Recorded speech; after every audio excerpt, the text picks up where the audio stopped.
Hello everyone and welcome to British Science Week. My name's Sarah. And I'm Dan. And this year we're exploring the theme of change and adapt.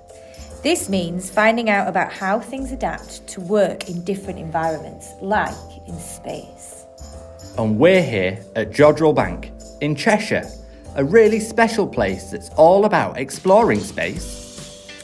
It's home to a giant telescope called the Lovell Telescope, and it's one of the biggest in the world. So that brings us to our big question. Can we adapt to life in space? The Lovell Telescope is used to detect radio waves. These are signals from space that help us learn about the stars, the planets and galaxies that are millions of miles away. Space is so big and there's so much to discover, and that's why places like Jodrell Bank are so important.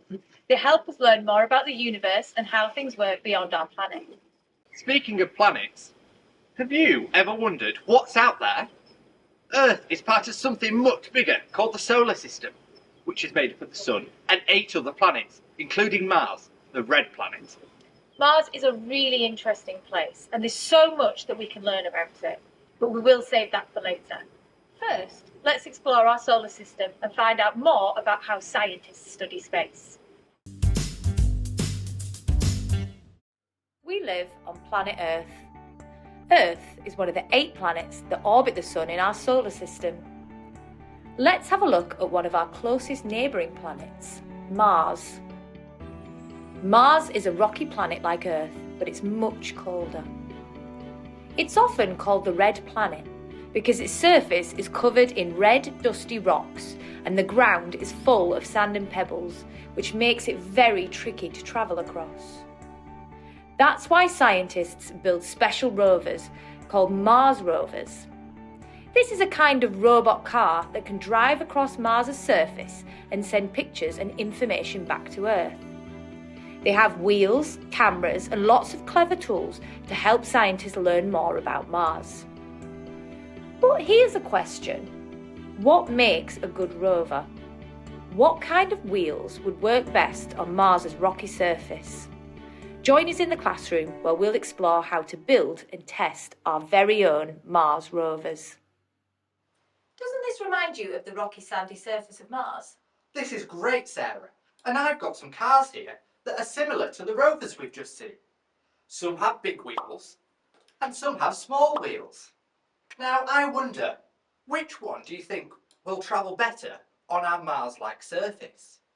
I'm going to choose the car with big wheels and I'll test it on our surface. So as I push it over, we can see that it travels really easily, even over the larger rocks. Oh, that's great, Sarah. I'm going to pick this one with small wheels. Now as I push it, it does get stuck in the sand and gets stuck on the rocks too. It doesn't travel very easily. So does this mean vehicles with bigger wheels travel better on a Mars-like surface?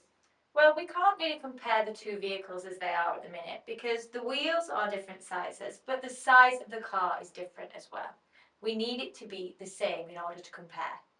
I've had a great idea, Sarah. Why don't we make our own Mars-like rovers to test on our rocky surface? To make your Mars rover, you will need skewers, paper straws, round things to draw around, scissors, tape and cardboard.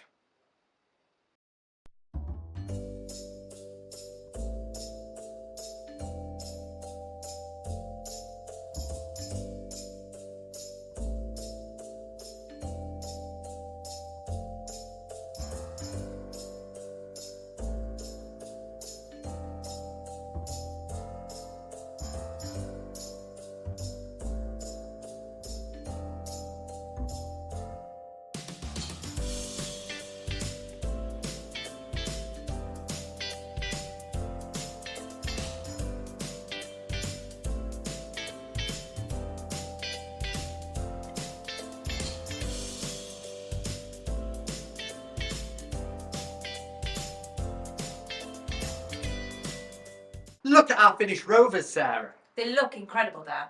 Are we ready to test them now? Well, we do need to make a prediction. I'll have a turn first. So I predict that the car with the biggest wheels will travel best on our surface because the toy car with the large wheels travelled well. Why don't you pause the video and have a turn at making a prediction yourself?